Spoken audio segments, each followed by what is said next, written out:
So you've inspected your van inside and out, it's all good, the engine, everything, it seems to work just fine. And now you want to test drive this van before buying it. So how do we go about doing that?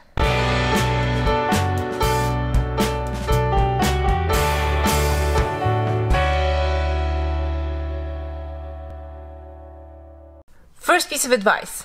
Only test drive the van if you are actually serious and actually are willing to buy the van in the end. You're only doing it just to make sure that everything that you've already checked is working out the way that it should.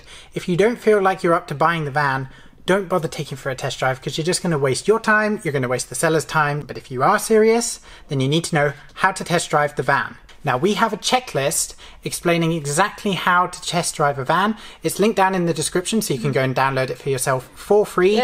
And you can just tick it off as you're going through along with all of the other van buying processes that we've just gone through. So give this a read, and this is exactly what we're going to go through when we're test driving the van. Exactly. Now sometimes the owner of the vehicle will not let you test drive the vehicle. They will test drive the vehicle and you will sit in the passenger seat. This is usually due to insurance since you're not covered whilst test driving.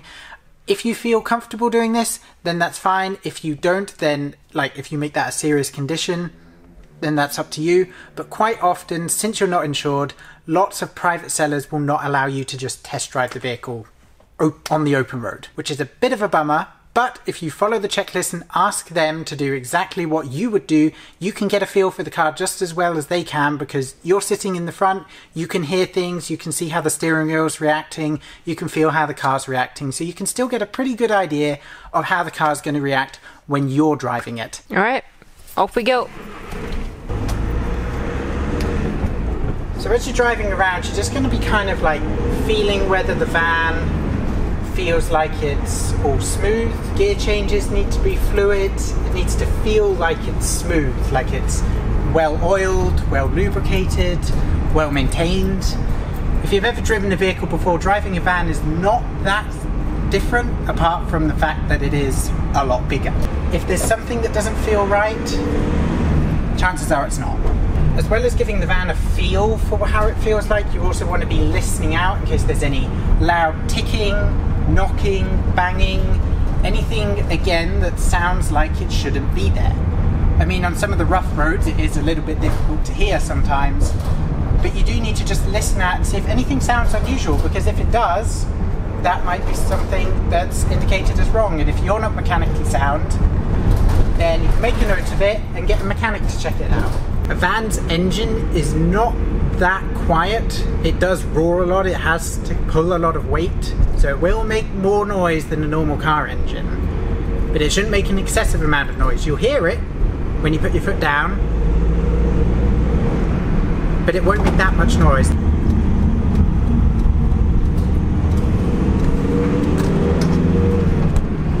Another thing that will influence how loud it sounds inside is whether there's any insulation in the back, like plywood, or whether the wheel arches are covered. Because the wheels are the things that are contacting the ground and they're the things that are going to make the most noise. So if there's no plywood in the back, or there's no insulation in the back, it will sound louder than a van with plywood in the back because that insulates the sound. So that's just something to bear in mind depending on how covered the back is. When you're driving around, you want to get a mix of driving. You want to get intercity street driving like this, where the speed limit is 30 miles an hour, there's lots of tight bends, lots of parked cars, tight streets, roundabouts, junctions, just so you can get a feel. You do a lot of gear changes, a lot of indication, and a lot of avoiding traffic. You just want to make sure when you're coming up to traffic lights and such that it's nice and smooth braking, there's nothing harsh about it, Shifting. and it basically comes to a nice, gentle stop.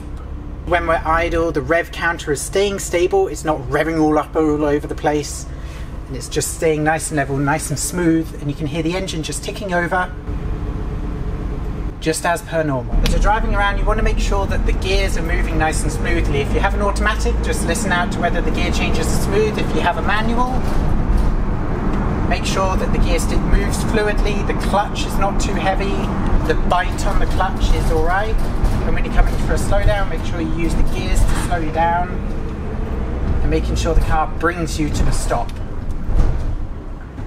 You want to be doing a test drive for about 10 to 15 minutes because if there's any problems, the engine will warm up in that time And if you're doing a variety of driving, you'll find it. So we've just done some slow roads, 30 miles an hour, town driving. And now we're going to head towards the motorway so we can really give it the beans.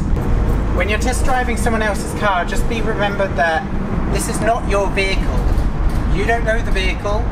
Even though you may be test driving it, you don't know it, they know it. So if you have any questions whilst you're driving along about any sounds, about any quirks, about anything like that, just ask questions to the driver. They'll probably know. But if you're going to do something harsh, like a harsh acceleration or brake, then you need to let them know beforehand and make sure it's safe to do so. So what we're going to do, we're going to do a hard acceleration test to make sure that the engine can keep up to pace. We're going to do a few gear changes and make sure everything sounds good.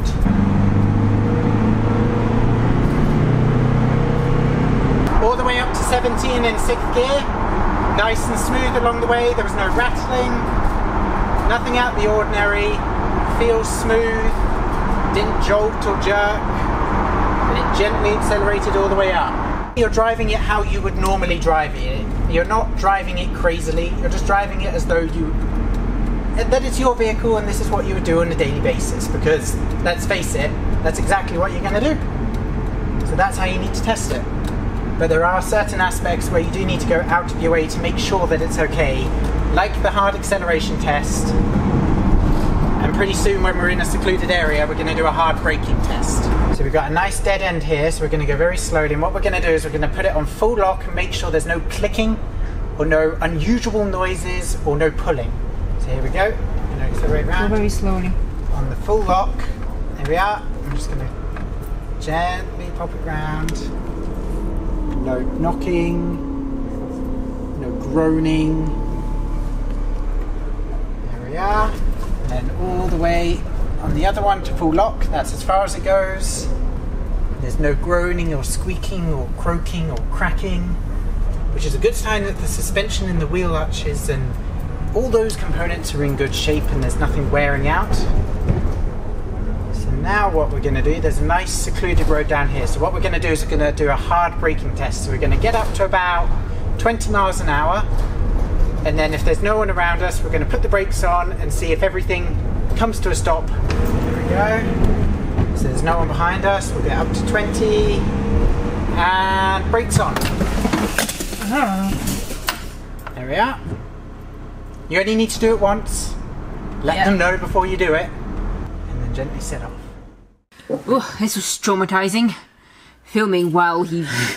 Never test driven a car whilst filming before? Funnily enough, I have, but never a van. So once you've gone for a test drive, if everything matches, all the tick boxes are checked, like everything is good, then you're on to the final stage. Dun, dun, dun. Buying the van.